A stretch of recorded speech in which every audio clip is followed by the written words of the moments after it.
लिए वो काम कर रहे हैं, उनका उद्बोधन, उनका एक एक शब्द हमारे लिए बहुत इंपॉर्टेंट है, उन्हें सुनना है। इसलिए मैं सीधे आमंत्रित करता हूं आसुंडी में विराजमान अति विशिष्ट अतिथि के क्रम में माननीय रतन लाल त्यागी साहब, IPS निदेशक, राज्य पुलिस अकादमी चंद्रपुरी। वेलकम सर, क्रांतिकारी जय हिंद।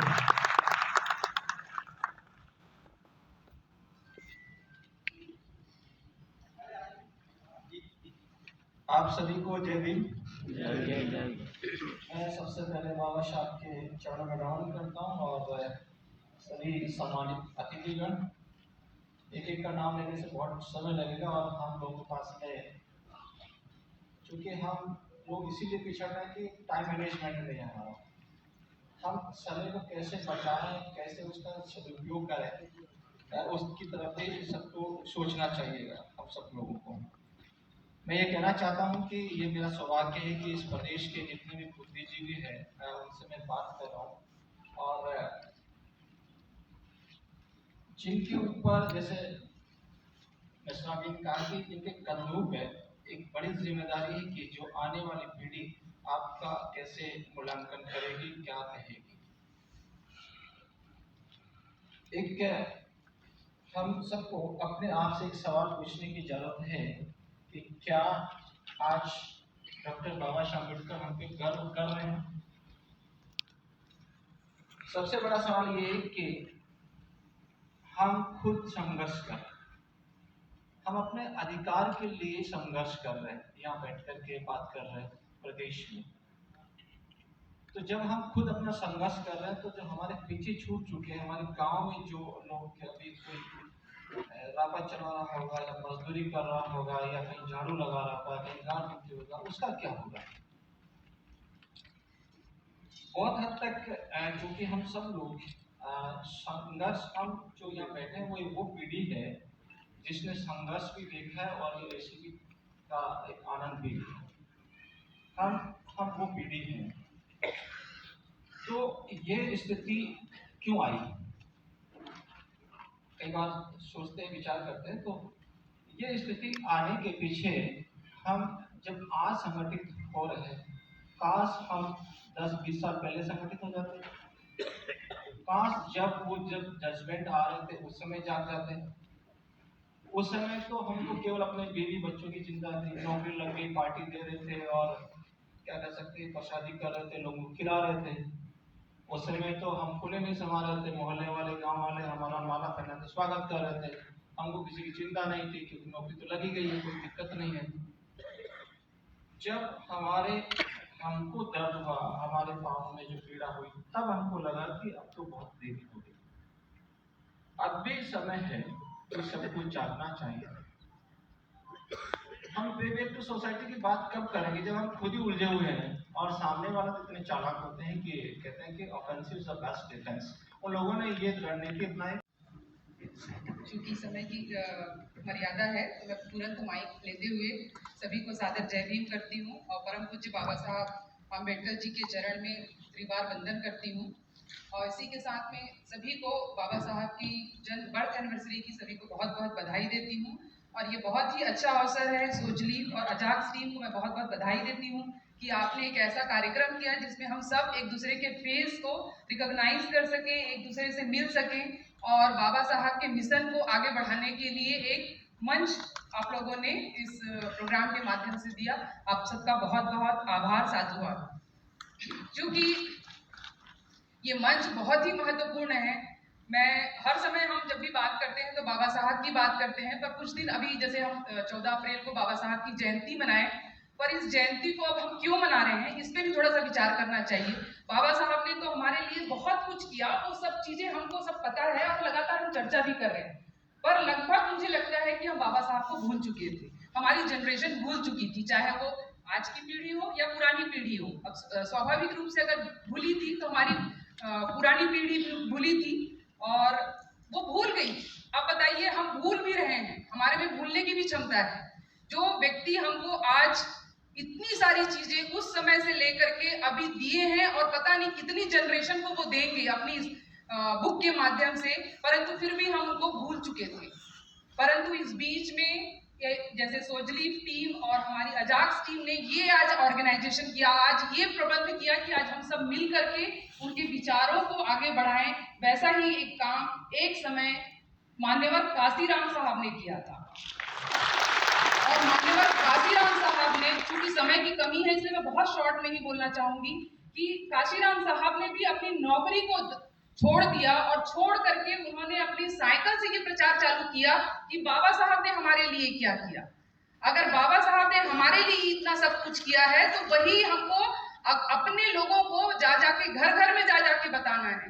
आज हम इस एसी मंच पे बैठे हुए हैं, एसी ऑडिटोरियम में बैठे हुए हैं, तो साथियों ये चूंकि हम यहाँ पर इंटेलेक्चुअल लोग बैठे हुए हैं, चाहे मंच पे इस तरफ बैठे हो चाहे उस तरफ बैठे हुए हैं, पर हम सब इंटेलेक्चुअल लोग हैं, समाज के वो लोग हैं जो आज अब अपनी एसी गाड़ियों के माध्यम से उन लोगों के पास तक पहुंच सकते हैं जहां अनुच्छेद 16(4), 16(4) एवं 335 के मायने कल, आज और कल क्या होगा इस थीम पर आयोजित किए हैं। मैं साथियों बताना चाहूंगा, आप लोग जैसे ही आप यहाँ इस कार्यक्रम के लिए इंटर किए होंगे, आप सामने देखे होंगे कि भारत के संविधान में हम सब वंचित वर्ग को एक संवैधानिक सुरक्षा उपाय देने की व्यवस्था हमारे उद्धारक पिता बाबा साहब डॉक्टर भीमराव अंबेडकर जी ने प्रदान किए हैं। तो उनकी जो न्याय निष्ठान है वे इस पूरे हाल के चारों ओर लगी हुई है। जो भी साथी नहीं देखे होंगे वो जरूर देखें। तो मैं इस पर एक विषय प्रवेश आप सबका कराना चाहता हूँ। जैसे आप सब लोगों को ज्ञात है कि आर्टिकल 16(4)(a) और 335 के तहत इस देश के सदियों से पीड़ित, शोषित, अनुसूचित जाति, जनजाति वर्गों को पिछले 2500-3000 वर्षों से जो उनके साथ शोषण किया गया है, तो उनको क्षतिपूर्ति के रूप में और उनको शासन प्रशासन में उनकी जनसंख्या के अनुपात में भागीदारी देने के लिए प्रतिनिधित्व का व्यवस्था किया गया है। और इसी प्रतिनिधित्व को विस्तार करने वाली अनुच्छेद आर्टिकल 16(4)(a) एवं 335 है। किन्हीं कारणों से ये देश भर में पूरी बाधित है। आर्टिकल 16(4)(a) अनुसूचित पर भी तो इंदिरा साहनी की 9 जजों की बेंच ने 1992 में कहा कि जो आर्टिकल 16(4) है ये सीधी भर्ती में प्रतिनिधित्व की व्यवस्था नहीं करता है। ये सीधी भर्ती में प्रतिनिधित्व की व्यवस्था करता है, प्रमोशन में आरक्षण की व्यवस्था नहीं करता है। इसलिए जो शासन के पास जो भी पदोन्नति में आरक्षण की जो नीति है वो उसको 5 साल तक बरकरार रख सकती है। तो इस फैसले को डायल्यूट करते हुए 77वां संविधान संशोधन 1995 में लाया गया था, जो SC ST वर्ग को पदोन्नति में आरक्षण देने का प्रावधान किया। इसके बाद सन 2000 में 81वां संविधान संशोधन लाया गया। ये हमारे जो SC ST वर्ग को जो 50% सीलिंग लिमिट की बात की गई थी इंदिरा साहनी केस में कि 50% से ज्यादा रिजर्वेशन नहीं दे सकते।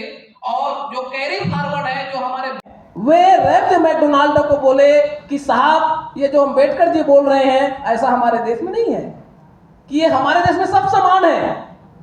तो उसको प्यास लग रही थी, वो पानी का बाटल खोज रहे थे, पानी का बाटल नहीं मिला, क्योंकि बाबा साहब तो बहुत ही विद्वान, गुणीन और तर्कशील थे। उन्होंने एक गिलास पानी उठा के उसको दिया तो वो ऐसे पीछे खिसक गए और वो बोले कि अब उसके भारत में बोलने की आदत थी, जैसे जनरली आदत नहीं जाता, वो बोले कि नहीं नहीं नहीं नहीं मैं इस गिलास को छूऊंगा तो मैं अछूत हो जाऊंगा।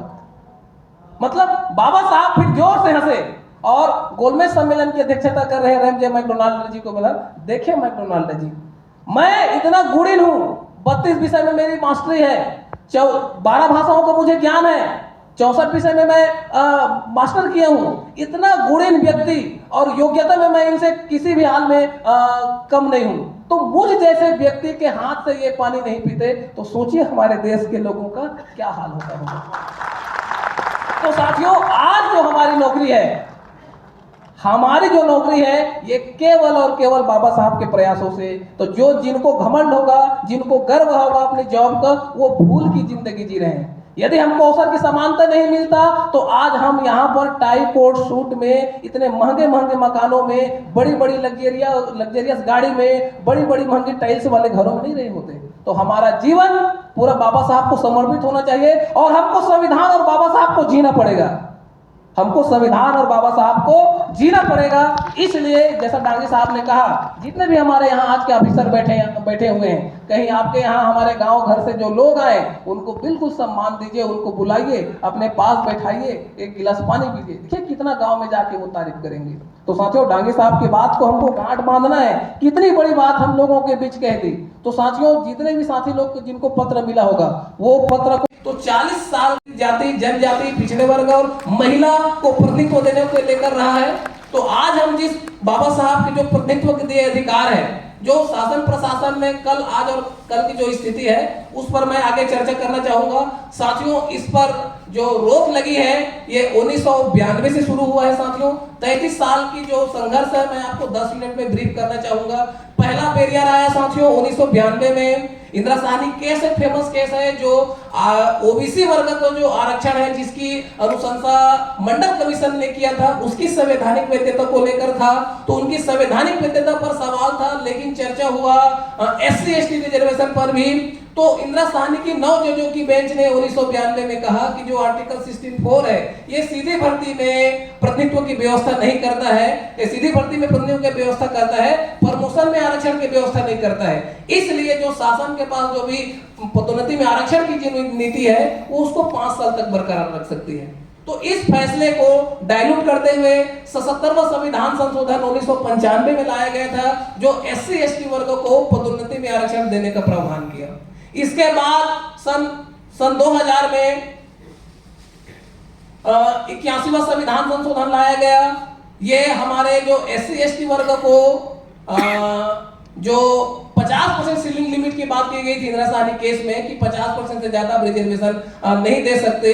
और जो कैरी फॉरवर्ड है, जो हमारे बैकलॉग पद होते हैं, उनको भी शामिल करने संबंधी जो फैसले दिए थे, उसको डाइल्यूट करते हुए, उसके प्रभाव को समाप्त करते हुए 81वां संविधान संशोधन लाया गया था। और इसमें हमारे SC ST वर्ग को 50% लिमिट से बढ़कर बैकलॉग पदों को उसमें शामिल नहीं करने संबंधी फैसला जारी किया गया था। इसके बाद 82वां संविधान संशोधन आया, जो हमारे अनुसूचित जाति जनजाति वर्गों को मूल्यांकन के मानक अंकों में, जैसा आप सब लोगों को ज्ञात है, हमारे देश में जाति है वो जाति नहीं है। तो जाति देखकर भी बहुत जगह फैसले होते हैं। तो इसीलिए अनुसूचित जाति जनजाति वर्गों को जो मूल्यांकन के मानक अंक होते हैं, उसमें छूट प्रदान करने संबंधी 82वां संविधान संशोधन लाया गया था। और यह सुप्रीम कोर्ट के एक फैसले को के प्रभाव को शून्य करने के लिए लाया गया था। सन 2001 में साथियों, अनुसूचित जाति जनजाति वर्गों की वरिष्ठता को खत्म करने संबंधी सुप्रीम कोर्ट में पिटीशन दायर किया गया था।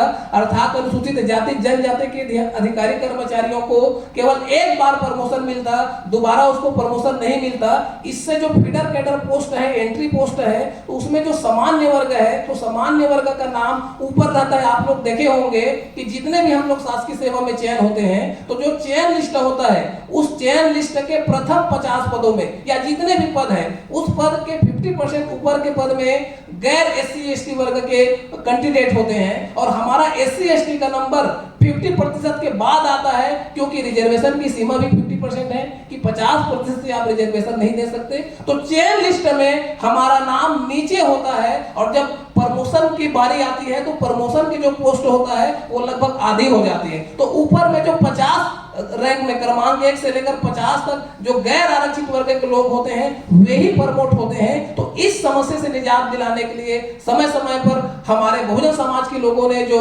संघर्ष किया है, उसके परिणाम स्वरूप 85वां संविधान संशोधन आया। और वो हमारे SC ST वर्ग को सीधी भर्ती के साथ साथ पदोन्नति में वरिष्ठता देने के लिए लाया गया था। और इसकी संवैधानिक वैधता को सन 2006 में चुनौती दिया गया था। 4 बड़े संविधान संशोधन हमारे हित में हुए थे, 77वां, 81वां, 82वां और 85वां। ये चारों संविधान संशोधन सीधी भर्ती में आरक्षण और पदोन्नति में आरक्षण के लिए सुप्रीम कोर्ट ने दिशा निर्देश जो दिए थे, और इसी के तहत सीधी भर्ती और पदोन्नति की नीतियां बनानी थी। तो साथियों, समय समय पर इसके प्रभाव को खत्म करने के लिए भी जो SC ST वर्ग के जो विरोधी लोग हैं, वो समय समय पर माननीय न्यायालय में पिटीशन दायर करते रहे हैं, और हम उनके जवाब भी समय समय पर देते आए हैं। तो आज हमारा छत्तीसगढ़ सहित पूरा देश भर इस समस्या से जूझ रहा है। और हम संविधान के जो प्रावधान बाबा साहब डॉक्टर भीमराव अंबेडकर जी ने संविधान में निहित किए हैं। पूरे संविधान सभा ने जिसको पारित किया है उसी को हम उचित तरीके से पूरे देश भर में, केवल छत्तीसगढ़ नहीं पूरे राज्य भर में पालन करवाना चाहते हैं। तो साथियों, इसका बैरियर शुरू हुआ था 1992 में। 6 में कुछ और बैरियर लगा दिया गया। 6 में चारों संविधान संशोधन की संवैधानिक वैधता तो बरकरार रखी, लेकिन उन्होंने कुछ शर्तें लगा दिए गए कि पूरे SC/ST के पिछड़ेपन को डाटा एकत्र करना पड़ेगा, शासन प्रशासन में प्रतिनिधित्व देना पड़ेगा और प्रशासनिक दक्षता देनी पड़ेगी। देश भर के सभी राज्य और केंद्रीय उपक्रम है, सब के सब इस एक्सरसाइज को करने में विफल रहे। तो इस एम नागराज जजमेंट के फैसले को डाइल्यूट करने के लिए, उसके प्रभाव को समाप्त करने के लिए 117वां संविधान संशोधन 2012 में लाया गया था और 2012 में ये राज्यसभा में तो पास हो गया, लेकिन संसद में बहुत बखेड़ा हुआ और आज तक लोकसभा में ये पारित नहीं हो सका है, जिसका खामियाजा पूरे देश भर के अनुसूचित जाति जनजाति वर्ग के लोग 2025 तक हम भुगत रहे हैं। आगे साथियों, 2018 में एक पड़ाव आया।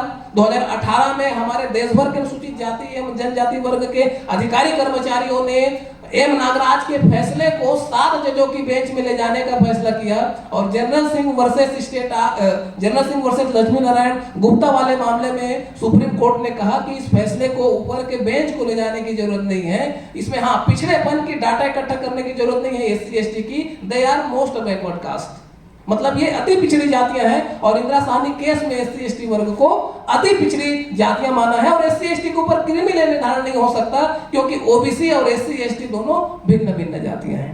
साथियों, इसके बाद पहली बार हमारे देश भर में रिजर्वेशन इन प्रमोशन को सुप्रीम कोर्ट के जो दिशा निर्देश सिद्धांत है उसके तहत बनाने में कर्नाटक स्टेट कामयाब हुआ और कर्नाटक स्टेट ने सन 2018 में परिणामी वरिष्ठता सहित पदोन्नति में आरक्षण नीति बनाई।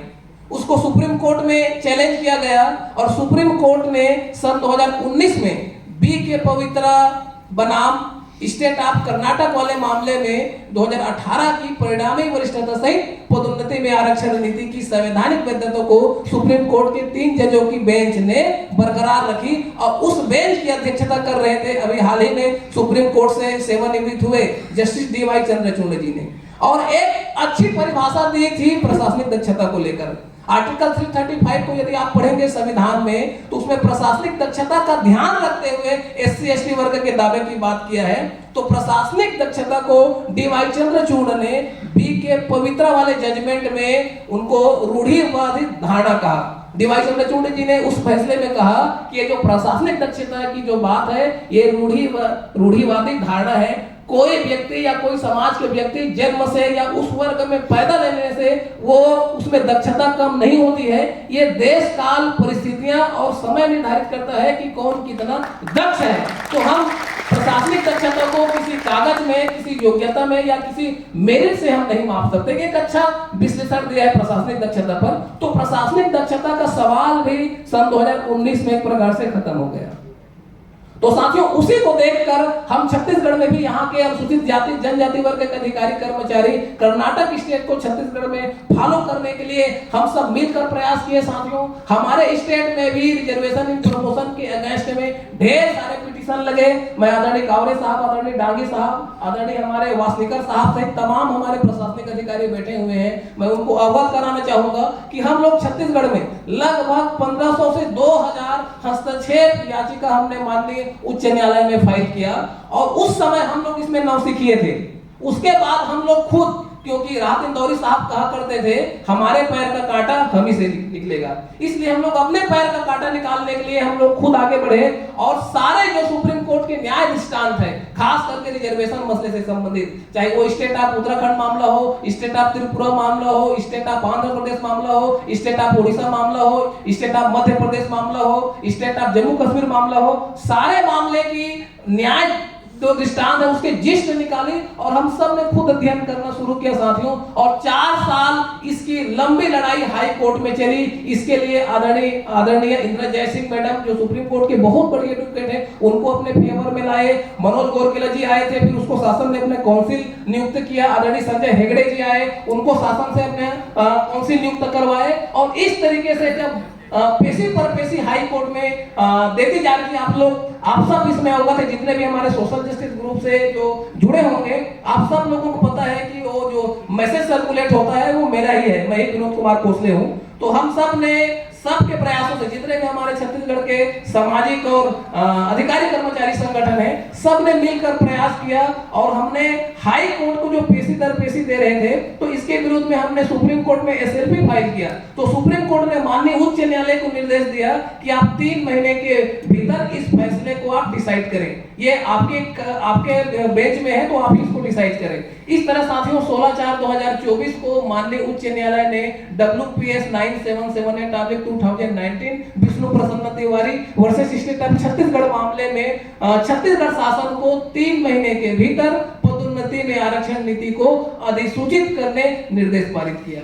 साथियों उसके बाद से लेकर लगभग 1 साल हो गया है, हम चाह रहे हैं कि भारत के संविधान में जो अनुसूचित जाति जनजाति वर्गों को पदोन्नति के पदों में प्रतिनिधित्व देने की जो व्यवस्था किया है, उसको ठीक ठाक तरीके से प्रशासनिक अमला पालन करें, हम ये सब चाह रहे हैं। साथियों अभी हाल ही में जिसको जैसे ही हम लोग इधर अतिथि आसंदी में आए, तो आदरणीय डांगी साहब, आदरणीय कावरे साहब को मैं अवगत करा रहा था, ये जो छोटे छोटे पोस्टर लिखे हैं, अभी झारखंड स्टेट वाले मामले में सुप्रीम कोर्ट ने ही कहा है कि कोई भी राज्य है वो रोजगार को मामलों को लेकर या आरक्षण परिपालन को लेकर वे मनमाना नहीं कर सकती है।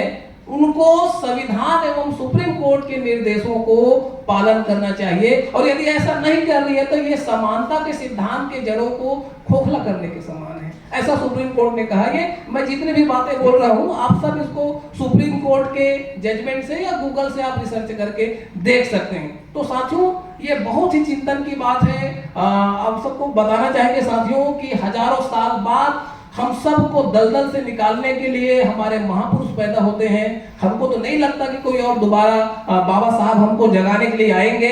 हम सब के पास बाबा साहब के मूल्य, बाबा साहब के आदर्श, उनके संघर्ष हैं, तो उनके संघर्षों, उनके मूल्यों, उनके आदर्शों को ध्यान रखते हुए बाबा साहब ने हमारे लिए जो एक वसीयतनामा लिख कर चला गया, केवल हमारे लिए ही नहीं, भारत के जितने भी लोग हैं, जितने भी नागरिक हैं, सब के लिए भारत के संविधान के रूप में एक वसीयतनामा जो दिया है। तो इस वसीयतनामा में इस देश के प्रत्येक लोगों के लिए, केवल SC ST OBC या महिला नहीं है, सबके लिए कुछ ना कुछ लिख के संविधान में गया है। तो बाबा साहब की जो 395 अनुच्छेद जो उन्होंने लिखे हैं, जिसको संविधान सभा ने पारित किया है, उसके 2 अनुच्छेद ठीक ठाक तरीके से पालन हो जाए, हम ये चाह रहे हैं। आर्टिकल 16(4)A का कंप्लायंस हो जाए, 335 का कंप्लायंस हो जाए। ये इसलिए कंप्लायंस करना जरूरी है साथियों, क्योंकि बाबू, चपरासी, गुरुजी तो हमारे लोग बन जाएंगे, लेकिन सहायक संचालक, डायरेक्ट अपर सचिव, ये जितने ऊपर के पोस्ट हैं, ये सारे पोस्ट प्रमोशनल पोस्ट हैं। और जैसे मैंने बताया कि हमारा जो नंबर होता है वो 50 नंबर के बाद आता है। यदि हमको परिणामी वरिष्ठता नहीं मिलेगी, रिजर्वेशन प्रमोशन नहीं मिलेगा, तो ऊपर के पदों में हमारा प्रतिनिधित्व नहीं हो पाएगा। और जैसा आज केवल हमारा छत्तीसगढ़ नहीं, देश भर में जो स्थितियां बनी हैं, ये बहुत ही ज्यादा चिंताजनक है, और इसके लिए हम सबको आगे आना पड़ेगा। और आज की जो लड़ाई है वो लड़ाई संवैधानिक है, क्योंकि बाबा साहब खुद कहा करते थे कि संविधान बनने के बाद हमको अपने रास्ते बदलने होंगे। हमारे पास जो उपाय है वो संवैधानिक होना चाहिए, और संवैधानिक उपायों के साथ हमको आगे बढ़ना चाहिए। तो साथियों ये एक आर्टिकल 16(4)A और 335 की स्थिति थी। हमारे बिजली विभाग के जो साथी हैं, आदरणीय हमारे GS मंडावी साहब यहाँ बैठे हुए हैं, छत्तीसगढ़ राज्य आरक्षित वर्ग बिजली विभाग अधिकारी कर्मचारी संगठन के महासचिव हैं। सबसे ज्यादा संघर्ष यदि कहे साथियों, तो छत्तीसगढ़ बनने के बाद रिजर्वेशन इन प्रमोशन की लड़ाई हमारे बिजली विभाग के साथी लोग लड़ रहे हैं, क्योंकि वो एक अलग उपक्रम है, लेकिन शासन का दिशा निर्देश बिजली विभाग में चलता है। तो सबसे पहली न्यायिक लड़ाई लड़ने की शुरुआत हमारे बिजली विभाग के अधिकारी कर्मचारियों ने शुरू की, जिसके प्रांत अध्यक्ष है आदरणीय RL ध्रुव साहब, वो किसी मीटिंग में गए हैं। हमारे बड़े भाई आदरणीय हर्ष राम साहब हैं, शायद किन्हीं कारणों से नहीं पहुंच पाए हैं, कार्यकारी अध्यक्ष हैं GS मंडावी साहब हैं, और बहुत मजबूत संगठन है है बिजली विभाग आरक्षित वर्ग कर्मचारी संगठन का। इसके अलावा हमारे पास दो और बड़े संगठन है, जिसको एक हम अजाक्स कहते हैं और अनुसूचित जनजाति शासकीय विकास संघ कहते हैं। ये सारे के सारे जो संगठन के पदाधिकारी हैं बहुत मजबूती से रिजर्वेशन इन प्रमोशन की लड़ाई लड़ रहे हैं और हम सब आगे भी इसकी लड़ाई लड़ेंगे। तो इन्हीं शब्दों के साथ मैं आपकी को विराम देते हुए एक और आपको निवेदन करना चाहूंगा कि जितने भी साथी आए हुए हैं, साथियों हमने एक पेज का एक विधिक ड्राफ्ट तैयार किया है। वो विधिक ड्राफ्ट में बस इतने जितनी बातें मैंने अभी कही इनको 60 नोट के रूप में एक पेज में लिखा है, जिसमें 16(4)A क्या कहता है, 335 क्या कहता है, जनरल सिंह 2 ने क्या कहा, WPS 9778 वाले केस में क्या कहा, अभी सुप्रीम कोर्ट ने क्या निर्देश दिया, इन्हीं को एक हमने पेज में तैयार किया है। आप सबसे आग्रह है जितने भी बैठे हुए हैं 3 पेज में तैयार करेंगे। जो हमारे कंप्लायंस अथॉरिटी है, परिपालन अथॉरिटी है, उनको हम सादर निवेदन करेंगे कि ये जो संविधान में लिखे हुए प्रावधान है उनका आप नियत समय पर निराकरण करेंगे तो हम सब अनुसूचित जाति जनजाति वर्ग के जो अधिकारी कर्मचारी हैं वे सब के सब अनुग्रहित होंगे। बहुत बहुत धन्यवाद, आप सबने मुझे सुना। क्योंकि समय काफी हो चुका है साथियों, हम सीधे हमारे जो अतिथि हैं जिनको और भी जगह जाना है उनको सुनेंगे। सादर जय भीम, जय संविधान। करने वाले लोग हैं, यदि वो लोग ही हमको सहयोग नहीं कर रहे हैं तो यदि लोग सही होंगे तो जो है वो सही ढंग से लागू होगा। उस लेवल पर हमको जो है प्रयास करने की जरूरत है। मैं सुजलिप फाउंडेशन ने जो इतना अच्छा मुद्दा रखा है उसके लिए सुजलिप को बहुत बहुत बधाई देता हूँ। उनको जो है जो भी मुझसे सहयोग होगा, जो भी सहयोग करने के लिए भी तैयार हूँ। आप सब लोग भी जो है हमारे जो इस लेवल में पहुंचे हैं अधिकारी वो सब जो है सहयोग करें। पेमेंट टू सोसाइटी के माध्यम से जो है वो सब को सहयोग करना चाहिए, मेरा ये मानना है। और यदि मैं आज कमिश्नर के रूप में रायपुर बिलासपुर संभाग के कमिश्नर और जो यूनिवर्सिटी का कुलपति हूँ तो ये बाबा साहेब की देन है। बाबा साहेब ने जो आरक्षण का प्रावधान किया उसके कारण से मैं आप लोगों से कुछ खड़ा हूँ। अब मुझे यहाँ उपस्थिति दिलाने के लिए भी मैं बहुत बहुत आभार व्यक्त करता हूँ। जय भीम, जय भारत, जय छत्तीसगढ़, जय जवाहर, जय सरकार। बहुत बहुत धन्यवाद मौर्य साहब। अब चलिए हम अपने मुख्य अतिथि को